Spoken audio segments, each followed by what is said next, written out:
Hi, I'm Ted McKenzie. Welcome to my new DVD, Wag the Brush.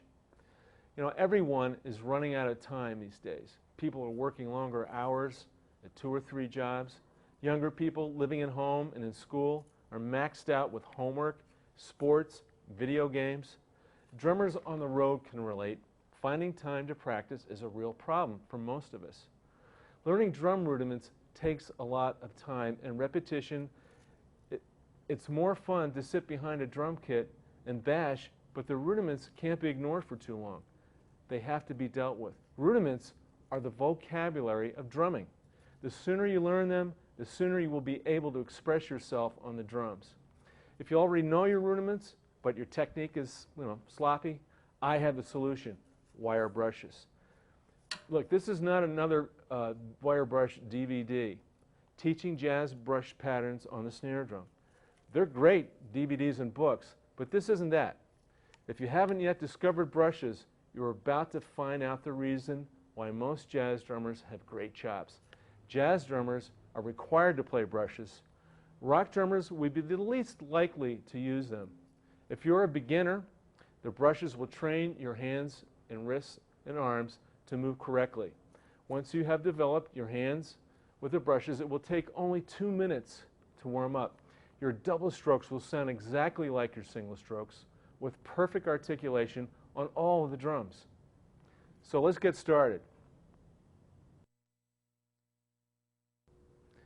You know, resistance training is one of the most popular forms of training. When you have an immovable object and you're pressing against it, and that resistance, that's this type of isometrics. Another type of isometrics would be flexible wires. These wires are moving back and forth. You hear them whisking. They're moving. The muscles in your forearm oppose that. So if you do this for 30 seconds, you're going to find that these muscles are going to react and you're going to get a little sore.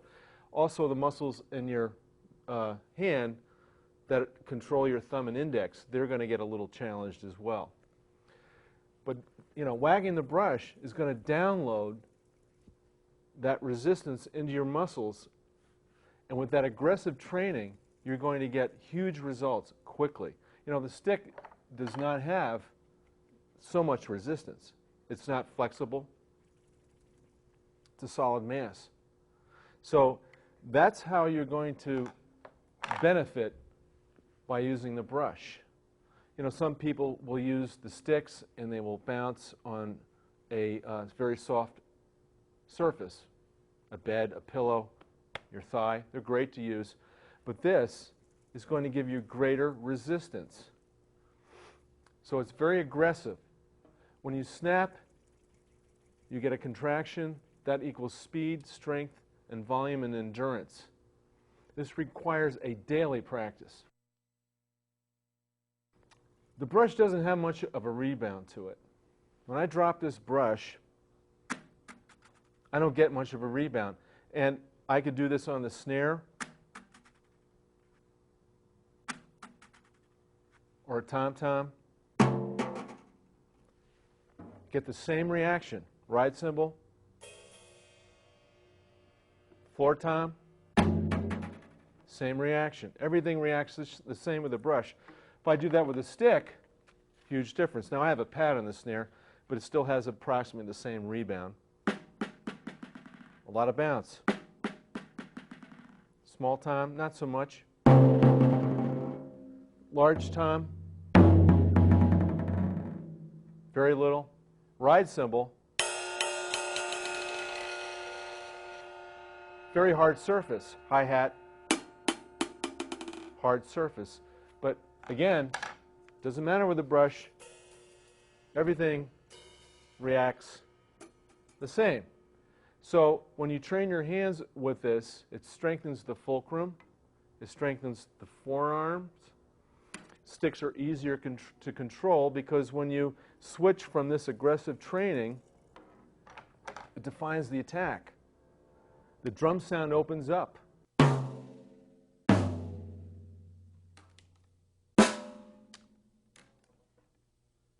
You'll end up pulling the sound out of the drum. This is how a drum should sound. Not by hitting it extra hard, but by getting out, pulling out of the drum. That's what the brushes are going to make you do. Because these wires are flexing back and forth. It's quiet training as well. I mean, I could do this on the snare drum.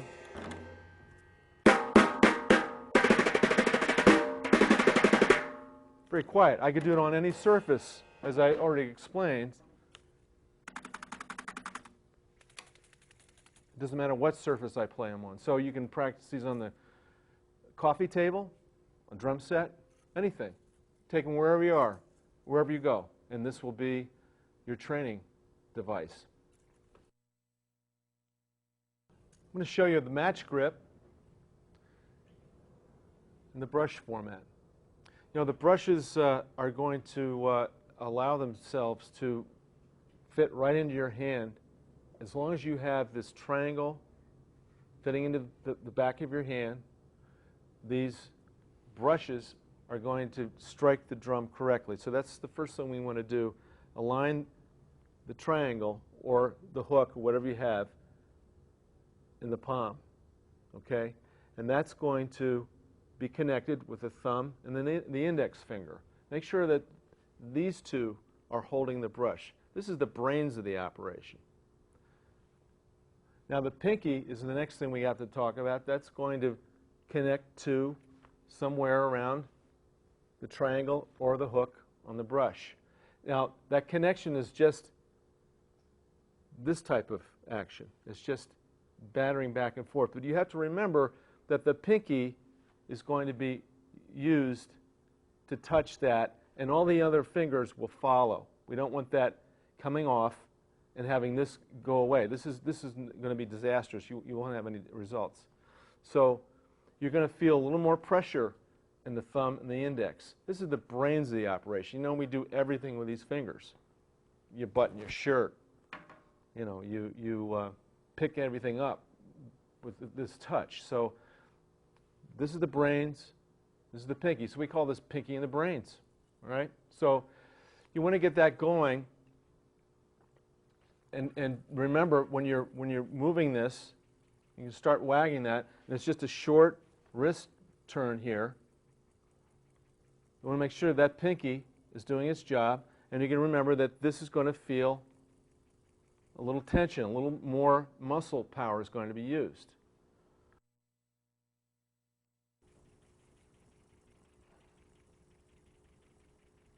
This is called whisking and thumping. The wires are whisking through the air. You can hear the whish, whish, whish sound. And the thumping is happening when the triangle is hitting the heel of the hand. Notice that I've got a very short wrist turn here. And I'm not using anything from my elbow. If you do this and you have never done it before, you're going to feel some stress. You don't want to feel too much stress, okay? So if there's any problem with that, you stop. Tomorrow's another day. Let's go on to the traditional grip. The traditional grip is held the same as a stick. But when you start wagging, it's going to change things a little bit. You want to make sure that the fulcrum is not back as far as the traditional stick grip. You want to put it further ahead. It's going to help the balance of your hand. The fulcrum, which is your thumb, the bone of your thumb and the bone of your hand, where that's held, I'm calling that the fulcrum, is going to be firmer than usual, just like it was in the right hand. Now, what has to stabilize here is the pressure that you're going to have to sort of share with the fulcrum and the second and third finger, not the first, the second and third finger. You're going to feel a little pressure here. When I start wagging this, that's going to feel like it's a little bit of pressure holding that brush. The first finger, the index finger, is on and over the brush. So every finger is touching that brush but the pinky. Now when you start wagging, you want to try as best as you can not to tighten everything else up. So there's a pressure you'll feel in the fulcrum, the second and third fingers. The pinky you should try to relax. Don't let it shoot out like this. Keep it all relaxed. And start turning. And the turning comes from the back of the elbow all the way up. The other thing you don't want to do is bend the wrist. You don't want to bend this wrist. This is going to shorten up your turn. So this all has to keep straight.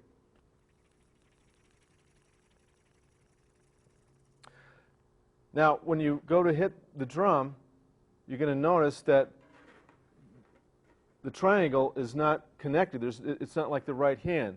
You have to make sure that the flat brush is right on that drum.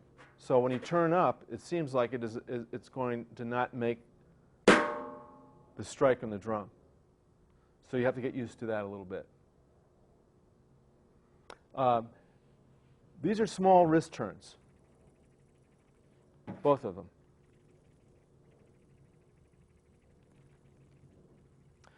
If there's any discomfort, you just have to stop, wait for tomorrow.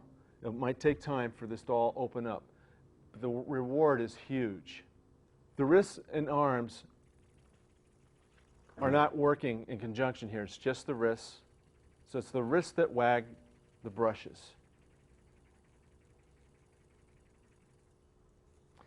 Let's go on to the 90-second workout. You know, a 90-second workout to any drummer would be a joke. Okay? But what we're going to do here is incorporate this aggressive wagging of both hands, 30 seconds each. Now, if 30 seconds causes a problem, do it 20 seconds, okay? Because the first time doing this, you'd be surprised. You're going to feel all sorts of things tightening up. You want to try to stay as loose as you can. I know that's a little contradictory to what I said because you're going to feel a little more pressure here. But these muscles, you know, if you're not fully in shape, these muscles are going to let you know right away. So you get your stopwatch out or your clock on the wall and you watch and you start for 90 seconds. Now that doesn't mean you have to go really quick. You just have to shake that thing and let it happen. Okay, as long as these wires are bending back and forth, you're whisking and thumping, you're good. So you go 30 seconds with that hand. Okay, you might go 20, I don't know. You're going to go 30 seconds with this hand. I'm doing this match grip, okay? If you're traditional, of course it'd be the traditional, okay? Okay, you got 30 seconds on right hand, 30 seconds on the left hand. That's 60 seconds, right? Good math. Now you're going to just put these together. You're going to do a little more whisking and thumping and wagging. You're going to go another 30 seconds, opposite directions. Every time I perform, I'll start with this. I'm warmed up immediately. It's amazing.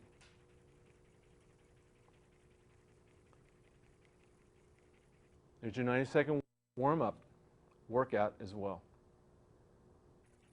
So when you had enough of this, what you're going to do is put the brushes down for a minute and simply stretch.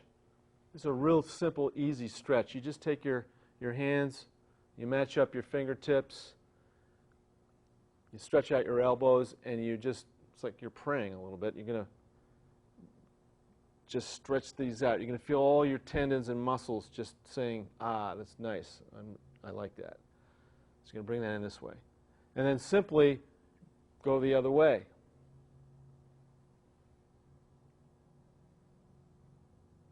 You can grab your thumbs, stretch those back a little bit. Shake your hands out. Get the blood flowing. Now you're ready to do some more. When you're wagging and you got these moving, you know, make sure for this next stage, I'm going to show you how to dump it into the drum. You want to make sure that these brush tips are lining up to the drum. Again, if your hook is against the palm of your hand and if you're playing traditional, you've lined that up to the wire tips up to the drum. You're going to have that all worked out, okay, before you start this, because you don't want this to come in and hit at an angle like this. It's not going to feel good. It's not going to sound right. You want this to pop, remember, and this to pop when you hit. Now, when you bring this down, you're going to let the very tips of the brush touch the head of the drum. It's not going to be the whole embodiment of the wires striking the drum. It would sound like this, okay? That's not it. This is it.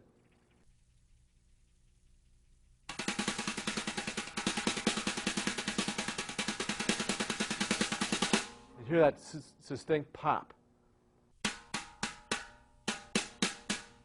You got to work that a little bit. Just get used to it. That's really going to make the difference. You're going to make believe you're hitting a little above the drum surface. So again, if these wires are just tipping out on the head of the drum.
After a month of 90-second workouts, you can begin to apply exercises in a musical format like I just showed you.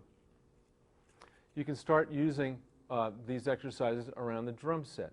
It takes time for the hands to get adjusted to this real aggressive workout. So you want to incorporate your simple exercises in familiar arrangements and drum set rhythms, fills, solos, like this.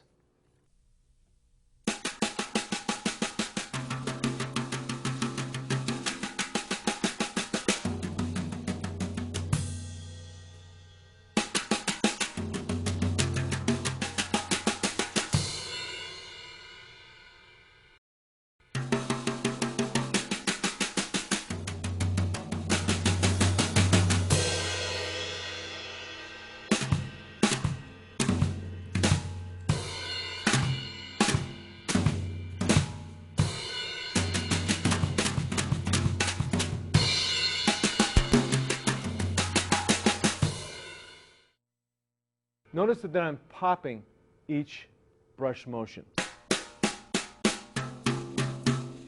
as if I'm hitting off the drum.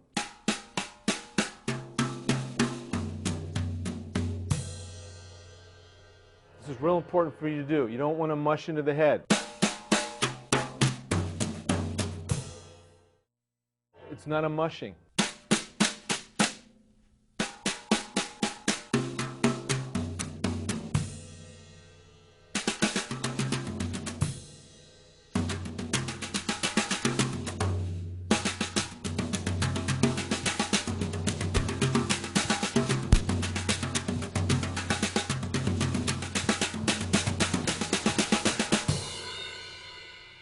Make it simple and don't take too long to do it. Short, easy workouts are the best. Let's talk about the double stroke roll.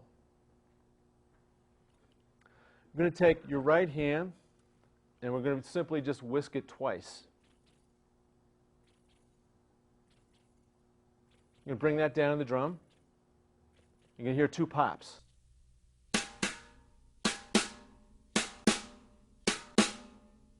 Same way with the left hand.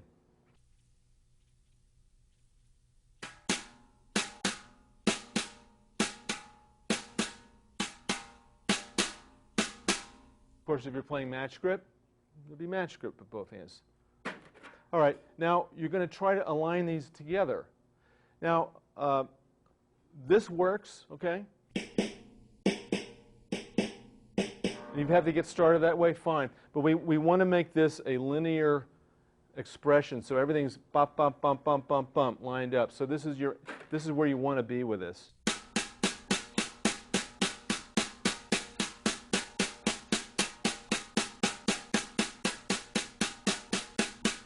So as soon as you get used to that idea and that expression, you want to start using that as your end of your warm-up. So you can see this is starting to grow a little bit. Okay, and as you proceed, this is going to get a little faster.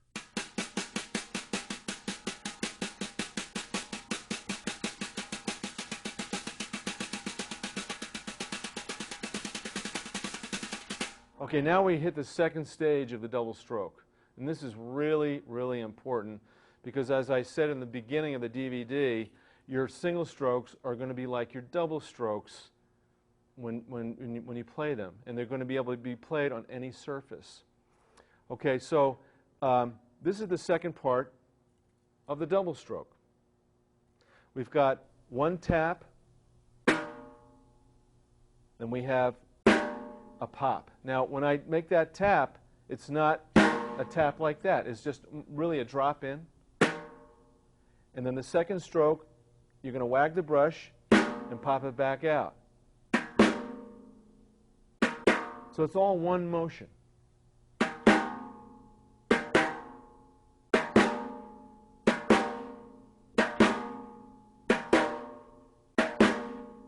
Left hand be the same thing.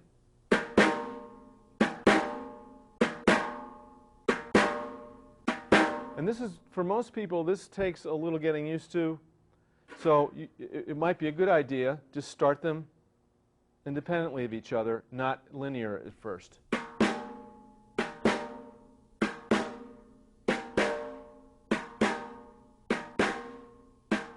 And then as you get used to it, you want to line them all up.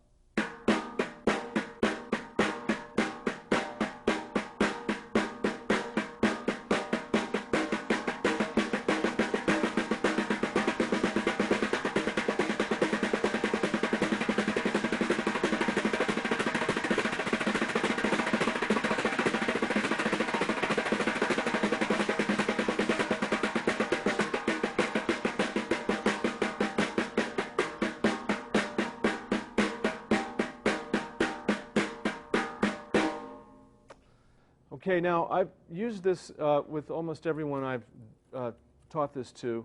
I'm going to go back to the double stroke roll for a second. When the first stage, when you're playing this and you're used to it, as soon as you're able to get to about 20 seconds of that, you're going to time it on your watch. You put the brushes down, you pick up your sticks, and you do the same thing.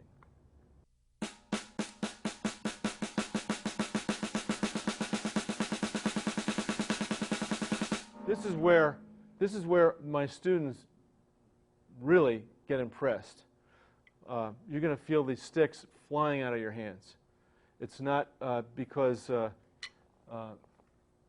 anything except for the fact that the brushes have so much resistance that when you get in the sticks, they're going to feel amazingly easy to play. The second stage of this, when you're popping out that second stroke,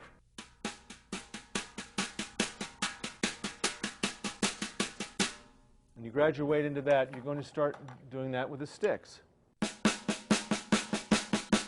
So now you've enabled your fulcrum to find that second pop and release out of the stick.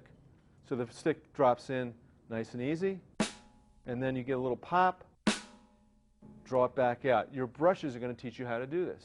This takes a long time to understand in other ways of teaching this.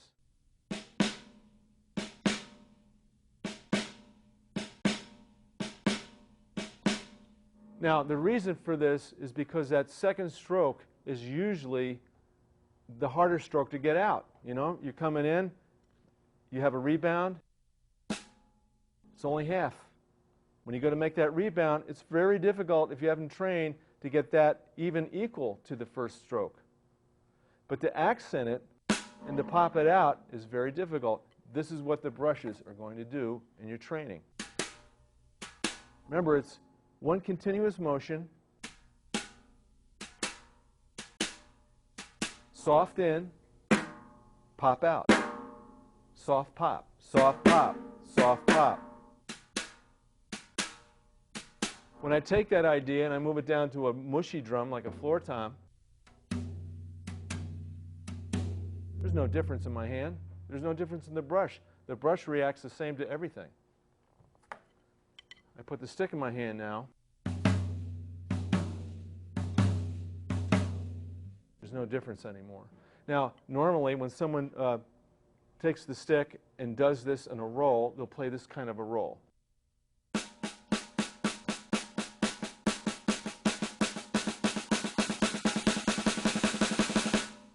I call that the butt it roll. Butt it, butt it, butt it, butt it.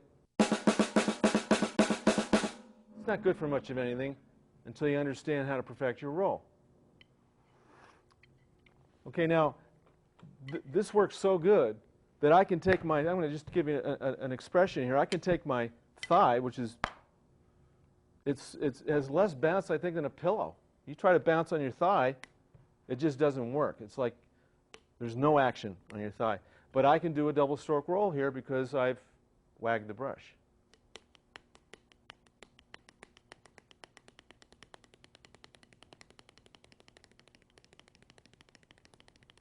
Notice that I'm not hurting myself.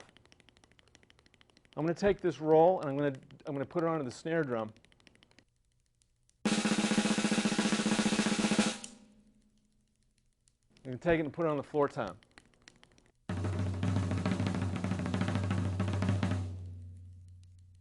All around the kit.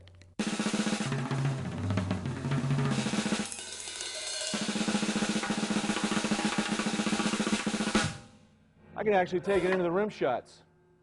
You know, the rim shot is when you touch the head of the drum and the rim at the same time with a stick. It's loud, pops. If I try to bounce from that rim shot, it's like hitting my leg. There's no response. There's no kickback on the stick. So you have to make that happen. Well, guess what? To lift that out, you wag the brush, these wires popping in and out with that resistance training makes it happen. This is how you get perfect hands, okay? So I'm going to drop this in, and this is something you can do as you develop your roll. And on that second stroke where I'm popping out, I'm going to grab the rim shot.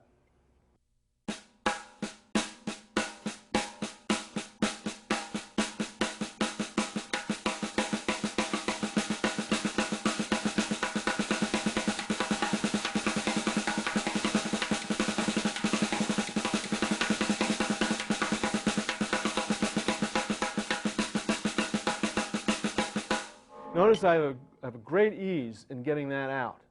Great ease in getting it out. I can even now go in on the initial stroke and rim shot that because I'm able to pop the second stroke out. Remember, when I hit that rim shot, there's no bounce. I can hit that initial stroke, get a little pop that you got in the wagon of the brush on the double. Because I can do that, I can hit a rim shot in the first one, get right out of the drum. So now this butt it roll becomes a nice expression.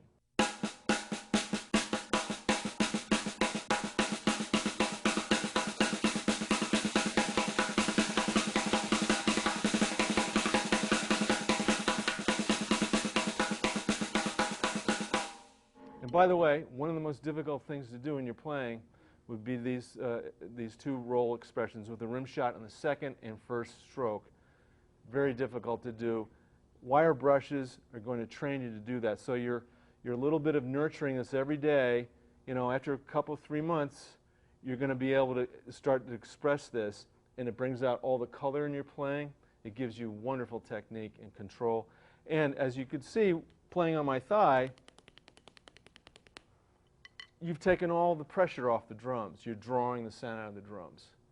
Now we're going to go into some exercises here and start with the alternating single strokes. Let's do some alternating single stroke exercises. We're going to start them with just the snaps. But you want to do them in time, nice and easy, nice and slow. We're just going to go right, left, right, left, right, left. We're going to put the foot on the right hand. It goes like this.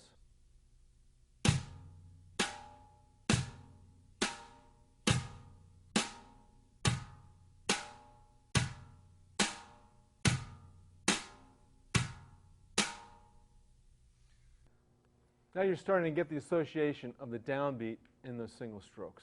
Start them slow, begin to move them out when you're ready. Let's go to the next one. What we're going to do is put the downbeat on your left hand. Make sure that your wires are lined up to the head. Here we go.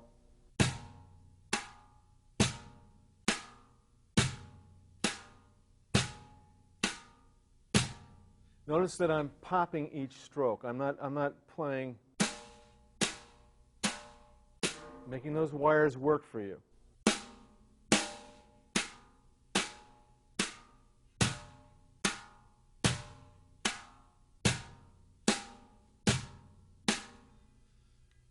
When you do this a little faster, you just want to make sure that everything's working well.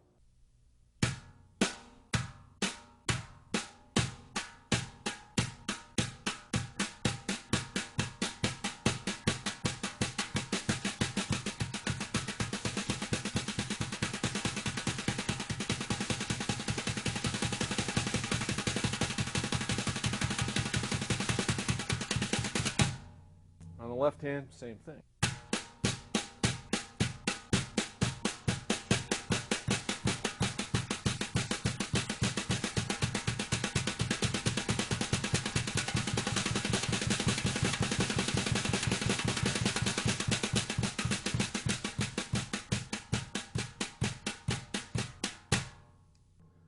Also, when you get used to this at a slow pace, you want to start rocking your heel and toe in the hi-hat. You would begin with your heel up. When your downbeat comes, you're going to drop your heel. The next downbeat, you alternate to the toe. Use the weight of your leg.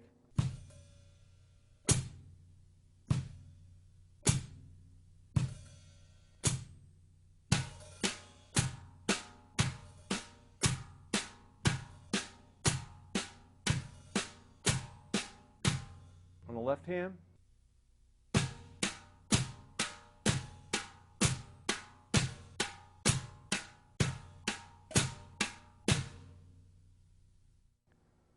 let's go on to using some triplets.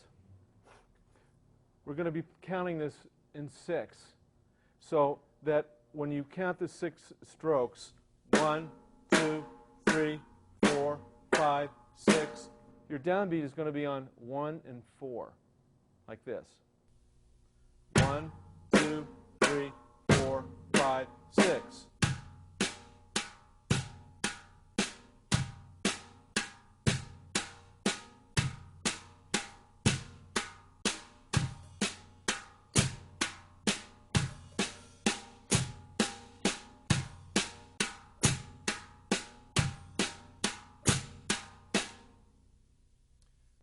Let's do another one in 6/8 time. It's going to be a little simpler, actually. We're going to take the downbeat and put it on your right hand on the first beat of every 6 strokes.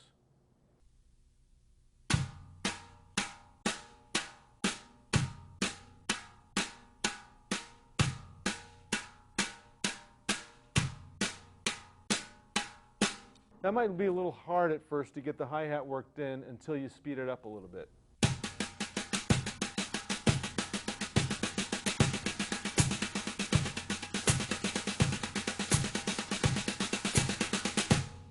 Now the same thing on the left hand. Slowly at first.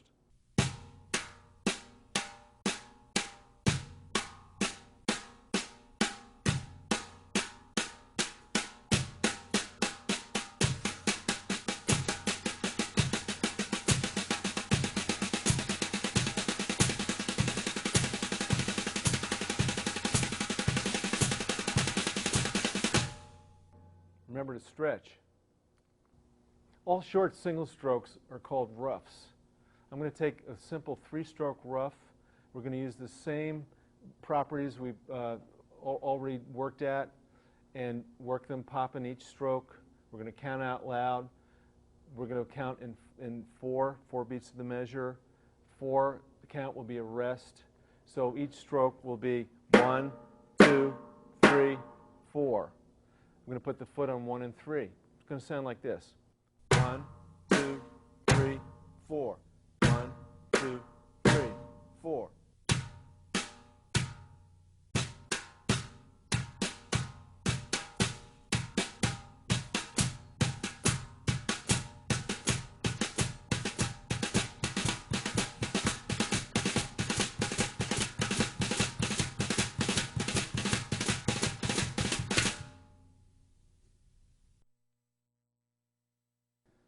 Let's go to the 5-stroke rough, another short single stroke. We're going to count to 6. We're going to play 5 strokes in a row. 6 is your rest. The bass drum's going to be on 1, 3, and 5. Get your heel up, get it ready. Here we go. 1, 2, 3, 4, 5, 6. Left hand. 1, 2, 3, 4, 5, 6. 1, 2, 3, 4, 5, 6.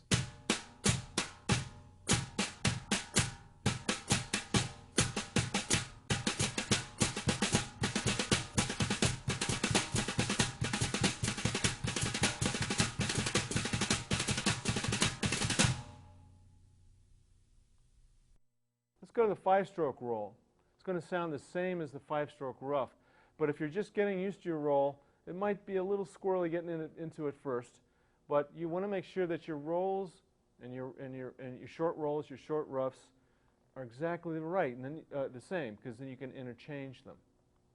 Just like your long single stroke or your long double stroke, they need to be homogeneous. They all have to sound the same. This is what drumming's about.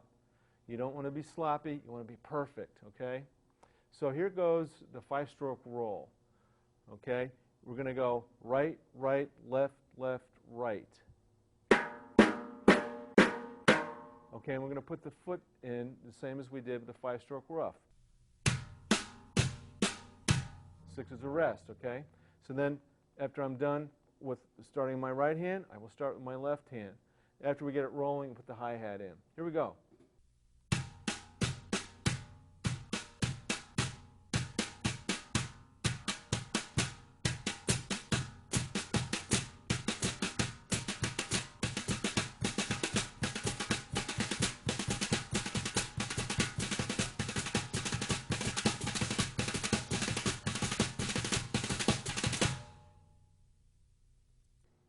Let's go on to the 7-stroke rough. 7 strokes in a row. We're going to have a little bit of counting here to do, but actually if you just say 1, 2, 3, 4, 5, 6, 7, you're going to just get that idea in your head a little bit.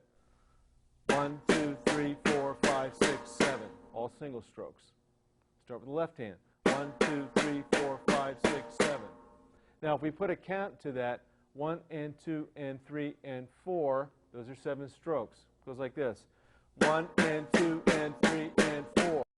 Okay? Now, to make this even, this is in 6/8 time, we're going to count out the rests. You have to make sure you count them out every beat. Sounds like this. 1 and 2 and 3 and 4 and 5 and 6 and 1 and 2 and 4 and 5 and 6 and 1 and 2 and 3 and 4. Okay? Got that? Let's try the bass drum on the downbeat of 1 and 4. This subdivides the measure.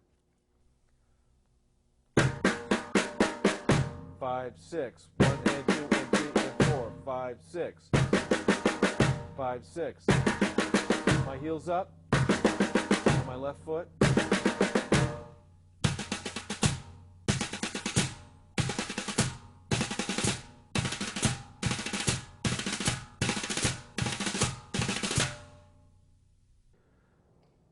The 7-stroke roll is like the 4-stroke rough. You're going to start with the hand you ended on. Looks like this. And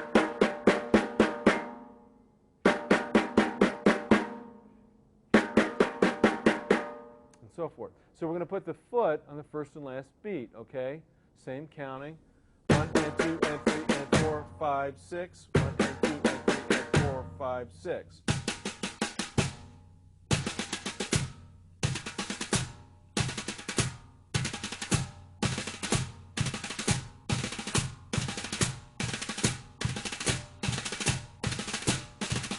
Notice my arms are loose. They're hanging. If you hadn't noticed that before, this is the kind of relaxation you need to get into. You need to let your arms hang by those ball and sockets up here. Okay, there shouldn't be any tense stopping of motion here.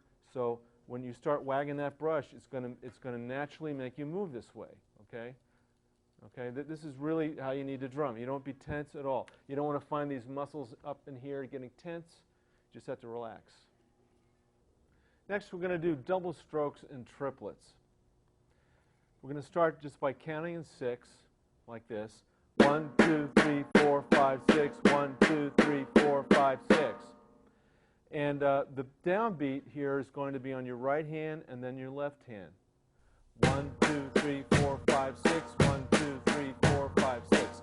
So, you know, when you're in the first stage of your roll and you haven't gone into the accented second stroke, this is a great thing to start right now because it's not the easiest thing, but you need to have it because we all play triplets, and you're all playing triplets if you've been playing a little bit as single strokes. There aren't that many drummers who understand that the double strokes have to work in conjunction with it. So let's get going on this. So it's going to be 1, 2, 3, 4, 5, 6. 1, 2, 3, 4, 5, 6. Heels up, and put your hi-hat in.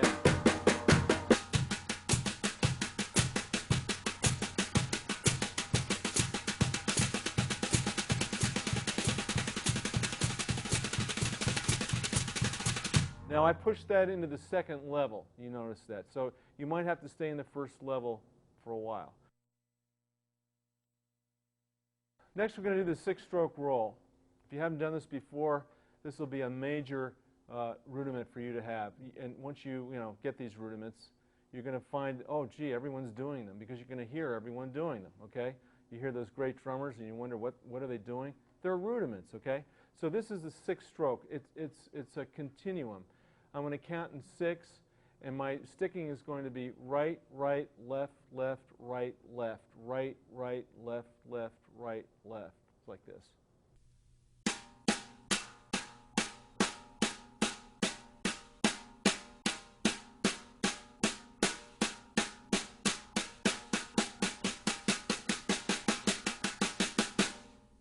Okay, we're going to put the foot in this. We're just going to subdivide it. We're going to put the foot on 1 and 4, okay?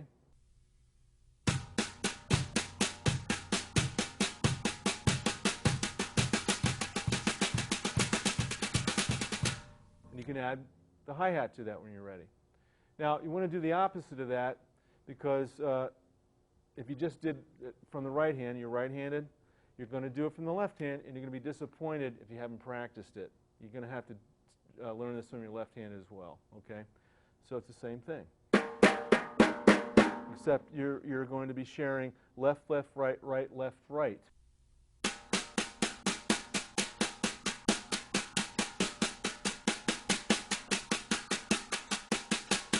With the foot.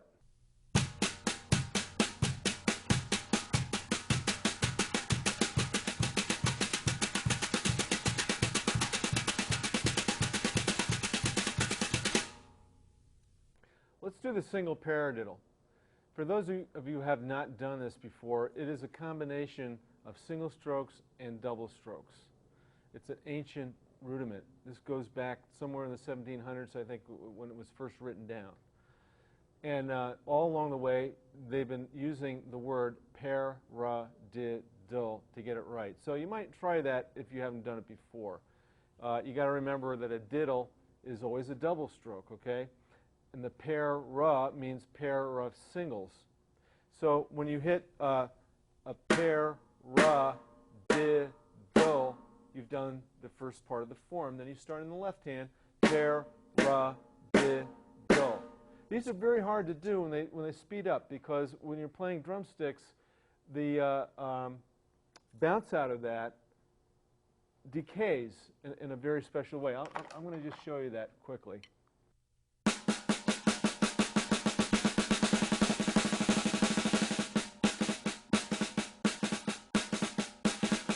So you have that, we split that out and you hear that. It gets fast. It has to have that decaying motion on it. So with the brushes, when that happens, you get the same thing, really. But because you're dealing with all those levels and you're making these wires move, it strengthens you into each part of the bounce. Okay, so you're going to do this. Just try to get used to this. And again, if you're just starting, you're going to say pair, ra, did, do, pair, ra, did, do. We're going to put the stroke on the first and third stroke. Okay, so it's going to sound like this: pair, ra, did, do. Pair, ra, did, do, pair, ra, did, do. When you get used to it, you can lift your heel up. You can stop saying it when you're used to it. And it's just a tool for you to get going, and then you drop your heel in.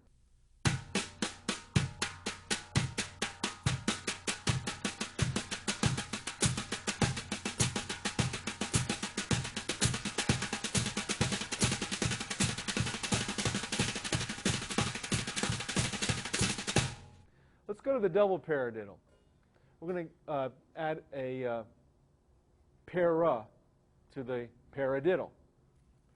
Pair, ra, and then your single paradiddle. Pair, ra, did, do. Put it all together. Pair, ra, diddle. Pair, ra, diddle. Pair, ra, diddle. Pair, ra,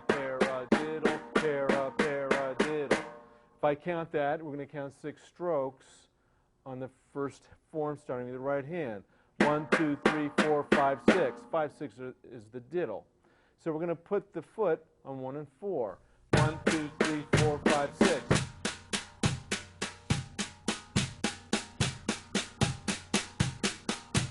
Get your heel up.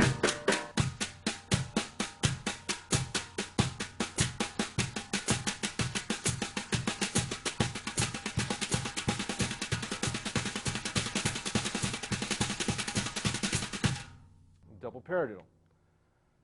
Let's go on to the triple paradiddle.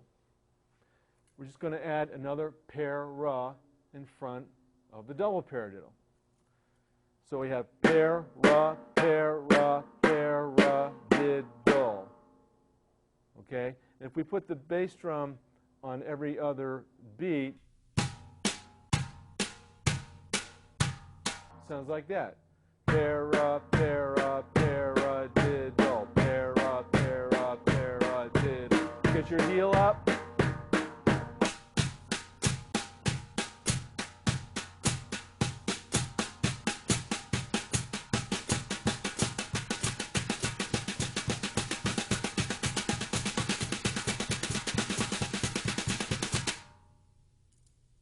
Next is the single Rademachew. Like the paradiddle, it's real simple if you say what it is, okay? And this is not going to be like a classical Rademachew. We're going to open it up. So for those of you who have done the classical Rademachew, there's just a little difference. You'll see it right away. I'm going to start in the left hand. And the left hand is going to play 2 strokes, and that's going to be it's The next 4 strokes are going to be single strokes, and it's going to go rat-ta-ma-q. Now, you're going to have to think about what to do here, because when you say ma, you're going to have to keep that stroke in a little bit. When you say q, you're going to have to keep that stroke out a little bit. Sounds a little confusing, but watch. It's pretty simple. It's rat-ta-ma-q. Okay, let's try it again. It's rat-ta-ma-q. The reason the ma stays in, because that's going to start the it's again. And you don't want to get confused. You'll get confused if you don't lift that stroke out, that last stroke. So it starts on the right hand. It's a rat ma cue. All right, so you get used to that. Wrestle it down. You're going to love it because these are triplets, and you're going to use them all the time. All right. It's a rat ma cue. It's a rat ma cue. It's a rat ma cue. Now, I've always played this with a foot on the third and sixth stroke. So that's what I'm going to do. You can put it on the first and fourth, it's fine, but this is how I'm going to play it for you.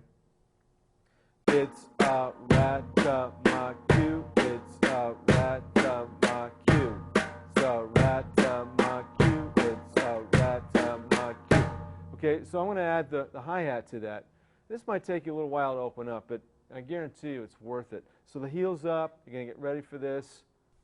It's a rat ma cue. It's a rat ma cue.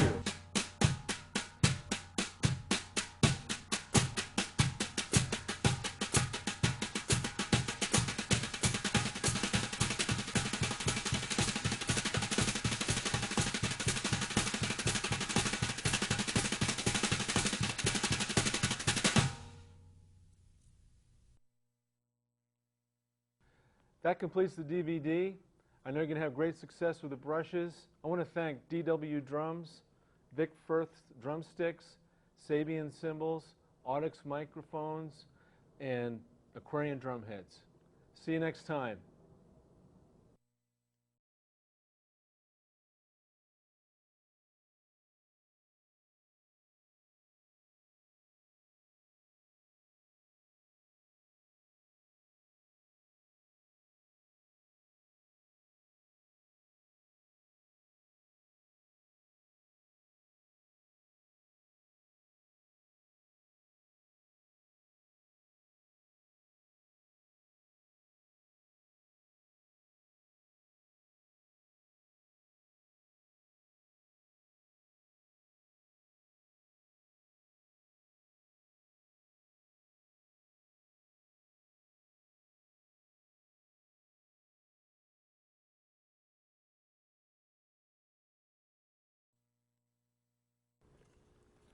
Be great if you'd set goals. Be consistent. Begin each day with wagging the brush. Get organized. Get your schedule together and have a daily practice routine. Wag the brush before each routine. Get it going. It ensures proper technique while warming up.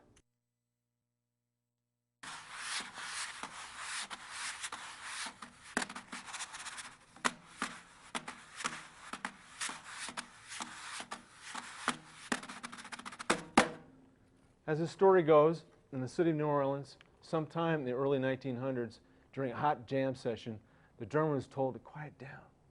His marching cadence with soft, swelling press rolls just wasn't cutting the direction, ease, and restraint required at the moment. Somewhere in the creative recess of the drummer's fertile musical mind, the tantalizing aroma of our freshly baked shoe fly pie began distracting his focus. Typically, the pies would rest on the windowsill to cool. Hungry band members, onlookers, and lots of flies would be hanging out, jamming. Swishers were commonly used to ward off the varmint. Swishers preceded the modern fly swatter. Horsehair or stiff grass would be attached to a short wooden handle, and with a flick of the wrist, shoo the riffraff away. In a moment of genius, the drummer, after taking a bite of the shoe fly, replaced the sticks with fly swatters in each hand. He substituted the soft swinging drumstick pattern with the swish and the tap. History is made, and before too long, the drummer's chops were crazy good.